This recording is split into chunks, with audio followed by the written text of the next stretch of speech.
मंडळी, वर्षभर टिकणारे कैरीचे सांडगे तुम्ही कधी बनवले आहेत का? आणि जर नसेल बनवले तर ही रेसिपी जरूर पहा.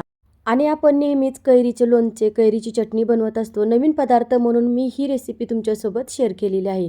कैरीला स्वच्छ धुवून घ्यायचं, त्याची साल काढून घ्यायची आणि जाडसर आपल्याला किसून घ्यायची आहे. आता यामध्ये चवीनुसार मीठ घालायचं आणि भाजलेले जिरेची पावडर घालायची, हळद घालायची आणि तिखटनुसार लाल मिरची पावडर घालायची. यानंतर यामध्ये घालायचे आहे 2 चमचे तीळ. तिळामुळे सांडगे एकदम खमंग होतात, त्यामुळे तुम्हीसुद्धा जरूर घाला.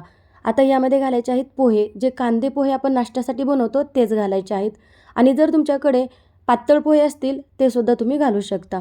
व्यवस्थित मळून घ्यायचं, पाण्याचा वापर अजिबात करायचा नाही. आणि मळल्यानंतर फक्त 5 मिनिट भिजत ठेवायचं. त्यानंतर लगेच सांडगे घालून घ्यायचे आहेत. ताटाला अजिबात तेल लावायचं नाही आणि सांडगे घालताना थोडेसे मोठ्या आकाराचे घालून घ्यायचे आहेत. वाळल्यानंतर ते छोटे होतात. तर बघा इथे मी पंख्याच्या हवेखाली छान असे सांडगे सुकवून घेतले आहेत, वाळलेले आहेत मस्त. बघा छान दिसायला सुद्धा दिसत आहे.